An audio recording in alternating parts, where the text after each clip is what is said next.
Let's get a quick take on the Fix Colorado Roads Act, a proposal that would ask voters this November to approve a 20-year bond program to fund $3.5 billion in road projects around the state. Now, we're taking a little bit different take here. Usually we start with Patty, but at the table today we have Joey Bunch from the Denver Post with up-to-date breaking news on this. We're taping Friday at noon. As we know it right now, where are we at in this bill? Well, just before I came here, the Senate passed it out of that to the House, and the House could take it up this afternoon. They could kill it this afternoon. There's a lot of fractures in this deal, but the fault line is mass transit. You know, Democrats, mass transit's the holy grail, but Republicans see mass transit as good money after bad. And I'm going to tell you, if the train to DIA falters, then I don't think we're going to see transportation, mass transit money. So I say we'll see trans bonds again in 2017. I don't see it moving by next Wednesday, the end of the session. Well, you heard it here first. Let's get some more comments. Patty Cahoon from Westward. If this does or doesn't happen, it seems that roads is an issue that all Coloradans care about, regardless of what side of the aisle they may particularly be registered with. Are you surprised we haven't been able to see this get on the ballot yet? Well, I'm not surprised because there are many roadblocks for no matter what the issue is, but especially for transportation. If you really want to get it through, what you do is you don't count on the legislature, which talk about roadblocks. I mean, they're all roadblocks and potholes are all over that place. Mm-hmm. You petition on, you file for a petition, too late now. You get signatures, you've got until August to get the signatures, and you get it on the ballot, and you hope that all the Coloradans who are tired of the potholes and the other problems on the road will vote for it.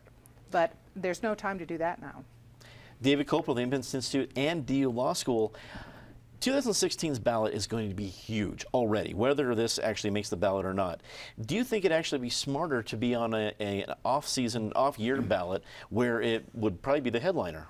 That's the conventional wisdom, is it's easier to pass more borrowing or more taxing in an off-year election, especially as opposed to a presidential one where the turnout's typically higher. That's why Referendum C, which passed the huge tax increase, and Referendum D, which was defeated, the big borrowing increase, were put on an odd-numbered year ballot. And the proponents conceded. That was the only way they could pass it. This, I think, would have a better chance, though, in a reasonable chance in a broad election, because, as you say, people drive. They want the roads to be in good shape, and if you're asking people, we're going to spend more money on something, as the Taxpayers' Bill of Rights gives them, the people, the right to decide, this might well be popular. And the Democrats, on the other hand, understand that mass transit, given the reason to drive organizations' miserable performance on light rail, can't pass on its own with the voters right now, and so they want to jam it on people anyway by saying, well, you can't have better roads without throwing more good money after bad to RTD. I imagine, too, $3.5 billion attracts a lot of folks that might want to add something to it. Running into the panel today, John Bowman, freelance journalist, also working at brotherjeff.com. Wrap it up for us. Do you think Coloradans want to see more action on something like roads? Well, this proposal is mainly driven by Northern Colorado types who basically want 3 lanes from all the way up to Wellington on I-25. This is being driven by that group, basically.